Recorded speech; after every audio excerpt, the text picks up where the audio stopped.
അത് തന്നെയാണ് നമ്മൾ മനസ്സിലാക്കേണ്ടത്. ജനറൽ ഇന്ദ്രപാലൻ പറഞ്ഞതും ശ്രീ ഫാബിയൻ പറഞ്ഞതുമായിട്ട് എനിക്ക് അല്പം വ്യത്യസ്തമായിട്ടൊരു ഒപ്പീനിയൻ ഉണ്ട്. ഒന്നാമത്, നമ്മൾ ചിന്തിക്കുന്നത് പോലെ നമ്മുടെ ശത്രു ചിന്തിക്കണമെന്നില്ല ഫസ്റ്റ്ലി. രണ്ടാമത്തത്, നമ്മൾ ചിന്തിക്കുന്ന പോലെ പാകിസ്ഥാൻ ചിന്തിച്ചിരുന്നെങ്കിൽ 1947 മുതലേ സിറ്റുവേഷൻ നോർമലായി പോയിനി. ഓരോ സ്റ്റെപ്പും നമ്മൾ അന്ന് കഴിഞ്ഞിട്ട് ഓരോ step including the Shimla agreement, ആ ഷിംല അഗ്രിമെന്റിലും നമ്മൾ ഏറ്റവും കൂടുതൽ കൺസെഷൻ പാകിസ്ഥാന് കൊടുത്തു. അതിനകത്ത് നമുക്ക് അഡ്വാൻറ്റേജസ് ആയിട്ട് ഒരു കാര്യമില്ലായിരുന്നു. 93,000 പ്രിസണേഴ്സിനെ നമ്മൾ കൊടുത്തിട്ട് നമ്മൾ തിരിച്ചൊന്നും ചോദിച്ചില്ല. പാകിസ്ഥാൻ, ഈസ്റ്റ് പാകിസ്ഥാൻ വേർപെട്ടത് വേറെ. എന്നിട്ടും അവരെന്താ ചെയ്തത്? അടുത്ത ഒരു മേജർ പ്രൊവിഷൻ അതിനകത്ത് ഉണ്ടായിരുന്നു വെച്ചാൽ, തമ്മിൽ എന്തെങ്കിലും പ്രശ്നം ഉണ്ടെങ്കിൽ അത് ബൈലാറ്ററലായിട്ട് റിസോൾവ് ചെയ്യണമെന്നും അത് ഇന്റർനാഷണൽ കമ്മ്യൂണിറ്റിയിൽ കൊണ്ടുപോകത്തില്ലെന്നുമായിരുന്നു ഒരു മേജർ ക്ലോസ്. അത് ഒപ്പുവെച്ച മഷി ഉണങ്ങുന്നതിന് മുമ്പ് തന്നെ അവര് അതിനെ ഷിംല അഗ്രിമെന്റിലുള്ള കാര്യങ്ങളെല്ലാം ധിക്കരിച്ച് അവരവരുടെ രീതിക്കായി, അവരുടെ പ്രിസണേഴ്സ് എല്ലാം അപ്പുറത്ത് പോയതിനു ശേഷം. ഒന്ന്, ഈ ഇൻഡസ് വാട്ടർ ട്രീറ്റിയെ പറ്റിയിട്ട് ജനറൽ ഇന്ദ്രപാലൻ ഒരുപാട് പറഞ്ഞു. ഇൻഡസ് വാട്ടർ ട്രീറ്റിയും ടോട്ടലി വൺ സൈഡിലായിരുന്നു. നമ്മുടെ അന്നത്തെ പ്രൈം മിനിസ്റ്റർ ജവഹർലാൽ നെഹ്റു പിന്നെ പറയുകയുണ്ടായി, 60-ലെ സിഗ്നേച്ചർ ചെയ്ത് കുറെ നേരം കഴിഞ്ഞിട്ട്, നമ്മൾ ഇത്രയൊക്കെ അവർക്ക് കൊടുത്തിട്ടും അവര് നമ്മളെ മനസ്സിലാക്കാനോ നമ്മളുടെ ഇത് അംഗീകരിക്കാനോ അംഗീകരിക്കുകയോ ചെയ്തിട്ടില്ല. പിന്നെ നമ്മുടെ പ്രൈം മിനിസ്റ്റർ വാജ്പേയി അവിടെ പോയതും, നമ്മുടെ പ്രൈം മിനിസ്റ്റർ മോദി അഫ്ഗാനിസ്ഥാനിൽ തിരിച്ചു വരുന്ന വഴിക്ക് നവാസ് ഷെരീഫിന്റെ മകളുടെ കല്യാണത്തിന് പങ്കിട്ടതെല്ലാം നവാസ് ഷെരീഫിനെ 2014 മോദിജിയുടെ സർക്കാർ ഓത്ത് ടേക്കിങ്ങിന് ഇൻവൈറ്റ് ചെയ്തതെല്ലാം നമ്മൾ അവരുമായിട്ട് നല്ല റിലേഷൻ മെയിൻറ്റെയിൻ ചെയ്യണമെന്ന് വിചാരിച്ചാണ്. അവർക്കറിയാൻ വേണ്ടിയിട്ടല്ല അവരുടെ മിലിറ്ററി സ്ട്രെങ്ത് എന്താണെന്ന്. പക്ഷേ നമ്മൾ ചിന്തിക്കുന്ന പോലെയല്ല അവർ ചിന്തിക്കുന്നത്. അവർക്ക് ഇതൊന്നുമല്ല, അവർക്കൊരു കോൺസ്റ്റന്റ് കോൺഫ്ലിക്റ്റിന്റെ ആവശ്യമാണ് അവരുടെ മിലിറ്ററിക്ക് ഇപ്പോൾ ഉള്ള സ്ഥാനത്ത് കണ്ടിന്യൂ ചെയ്യാനായിട്ട്. പ്രത്യേകിച്ച് ഇപ്പോഴും നോക്കുകയാണെങ്കിൽ ഈ പറഞ്ഞ പ്രശ്നങ്ങൾ കൊണ്ട് തന്നെ ആയിരിക്കാം അവരിങ്ങനെ ഒരു സ്റ്റെപ്പ് എടുത്തത്. എപ്പോഴെങ്കിലും ഒരു ഡിക്റ്റേറ്റർ അല്ലെങ്കിൽ ഒരു റൂളർ, ഒരു in the case of Pakistan, മുമ്പിൽ സിവിലിയൻ ഗവൺമെന്റ് ഉണ്ടെങ്കിലും അതിന്റെ പിന്നിൽ ഉള്ളത് മിലിറ്ററിയാണ്. ഇവർക്ക് എന്തെങ്കിലും ഇങ്ങനെ നിന്നുകൂടാൻ വയ്യാത്തൊരു സിറ്റുവേഷൻ ആകുകയാണെങ്കിൽ വേറൊരു രാജ്യമായിട്ട് യുദ്ധം ഉണ്ടാക്കുന്നത് ഒരു സാധാരണ രീതിയാണ്. പണ്ട് മുതൽ ഹിസ്റ്ററിയിൽ നോക്കിയാൽ അറിയാൻ പറ്റും.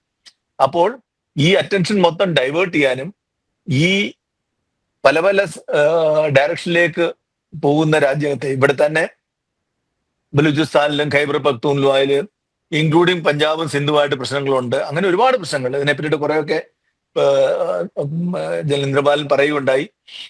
അപ്പോൾ ഇത്രയൊക്കെ പ്രശ്നങ്ങൾ ഉള്ളപ്പോഴും ഇമ്രാൻഖാൻ ജയിലിൽ ആയിരിക്കുമ്പോഴും അദ്ദേഹത്തിന് എന്തൊക്കെ ചെയ്തിട്ടും അയാളുടെ സപ്പോർട്ടേഴ്സിനെ ഒക്കെ പിടിച്ച് ജയിലിലിട്ടിട്ടും അദ്ദേഹത്തിന്റെ പബ്ലിക് സപ്പോർട്ട് കുറയുന്നില്ല.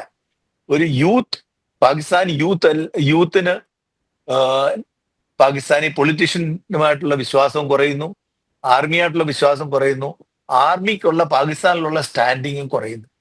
അപ്പൊ അങ്ങനെയൊക്കെ വരുമ്പോൾ അവര് കണ്ട ഒരു മാർഗം ഇന്ത്യയായിട്ടൊരു കോൺഫ്ലിക്റ്റ് ഉണ്ടാക്കുക.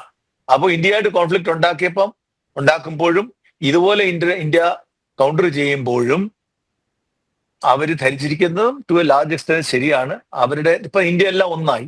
ഇപ്പോൾ നമ്മുടെ പൊളിറ്റീഷ്യൻസ് തമ്മിൽ യാതൊരു ആർഗ്യുമെന്റോ ഫൈറ്റോ നമ്മൾ കാണുന്നില്ല. അപ്പൊ അങ്ങനെ ഒരു സിറ്റുവേഷൻ ഉണ്ടാക്കിയാൽ അവരും അവരുടെ രാജ്യത്തിനകത്ത് എല്ലാം ഒന്നിക്കുമെന്നുള്ള ഒരു പ്രതീക്ഷയാണ് അവർക്കുള്ളത്. അപ്പൊ അതുകൊണ്ട് തന്നെയാണ് ആയിരിക്കാം അവരിങ്ങനൊരു സിറ്റുവേഷൻ തുടങ്ങിയത്. നമ്മുടെ റെസ്പോൺസോ അവരുടെ ആ ഒരു ആഗ്രഹം നിറവേറ്റാതിരിക്കാനുള്ള ഒരു റെസ്പോൺസാണ് നമ്മൾ ചെയ്തത്. നമ്മളൊരു ഓൾ ഔട്ട് വാറിന്റെ സിറ്റുവേഷൻ, ഒരു കളം ഒരുക്കാതെ നമ്മൾ സ്പെസിഫിക് മിലിറ്ററി ടാർഗറ്റ്സിനെ മാത്രം എയിം ചെയ്തുകൊണ്ടാണ് ഇത് ചെയ്തത്, ഇന്നലത്തെ സ്ട്രൈക്ക് ചെയ്തത്. ഇനി അവർ എസ്കലേറ്റ് ചെയ്യുകയാണെങ്കിൽ നമ്മളുടെ കയ്യിൽ ഇനിയും ഓപ്ഷൻസ് ഉണ്ട് തിരിച്ച് അതുപോലെ തന്നെ മിലിറ്ററി റെസ്പോൺസ് ചെയ്യാനും, അല്ലാതെ മറ്റു പല മാർഗങ്ങൾ ഇപ്പൊ നേരത്തെ ഡിസ്കസ് ചെയ്ത പോലെ അവരെ സ്ക്വീസ് ചെയ്യാനും പല പല മാർഗങ്ങളുണ്ട്. ഒരു രാജ്യവും ഒരു രാജ്യം നേരെ ചിന്തിക്കുന്ന, ഇപ്പൊ നേരത്തെ പ്രവീൺ പറഞ്ഞ പോലുള്ള ആളുകൾ ചിന്തിക്കുന്ന നേരെ ചിന്തിക്കുന്ന ഒരു മനുഷ്യർക്കും ഒരു ലീഡർഷിപ്പിനും ഒരു രാജ്യത്തിനും യുദ്ധം വേണമെന്ന് പറയില്ല. യുദ്ധം എന്ന് പറയുന്നത് തുടങ്ങാൻ എളുപ്പമാണ്, അവസാനിക്കാൻ എന്ന് അവസാനിക്കുക എങ്ങനെ അവസാനിക്കുമെന്ന് ഹിറ്റ്ലറിന് പോലും ചിന്തിക്കാൻ കഴിഞ്ഞില്ല. ഇപ്പോ യുക്രൈൻ വാർ തുടങ്ങിയിട്ട് 3 വർഷമായി. 3 വർഷം മുമ്പ് ഒരു ടി വി ഡിബേറ്റ് ഞാൻ പറഞ്ഞാണ്, ഇത് തുടങ്ങി കഴിയുമ്പോൾ they cannot last for more than 1 or 2 weeks. എന്തായി? 3 വർഷം കഴിഞ്ഞിട്ടും ഇപ്പൊ അമേരിക്ക ശ്രമിച്ചിട്ട് പോലും യുദ്ധം നിർത്താൻ കഴിയുന്നില്ല. യുക്രൈൻ തകർന്ന് തരിപ്പണമായെങ്കിലും അവർക്ക് നിർത്താൻ കഴിയുന്നില്ല. റഷ്യ എവിടെ വെച്ച് നിർത്തുമെന്ന് അവർക്കും അറിയില്ല. അപ്പൊ അതുകൊണ്ട് യുദ്ധം തുടങ്ങാൻ എളുപ്പമാണ്. രണ്ട് രാജ്യങ്ങൾക്കും ഒരാൾ പരാജയപ്പെടുകയും വേറൊരാൾ ജയിക്കുകയും ചെയ്തേക്കും. പക്ഷേ ജയിക്കുന്നവർക്ക് ഒരുപാട് നാശനഷ്ടങ്ങൾ ഉണ്ടാവും. തിരിച്ച് അവരുടെ എക്കണോമിയെ തിരിച്ചു കൊണ്ടുവരാനും അത്രയും ബുദ്ധിമുട്ടുണ്ടാവും.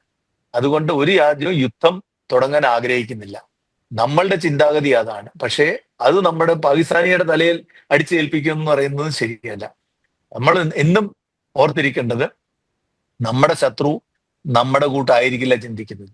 അവരുടെ മനസ്സറിഞ്ഞ് അതനുസരിച്ച് നമ്മൾ റെസ്പോണ്ട് ചെയ്യുകയാണെങ്കിൽ നമ്മൾ സക്സസ്ഫുൾ ആയിരിക്കും. അതാണ് നമ്മുടെ ഗവൺമെന്റ് ഇപ്പൊ ശ്രമിച്ചിട്ടുള്ളത്. അതാണ് എനിക്ക് പറയാനുള്ളത്.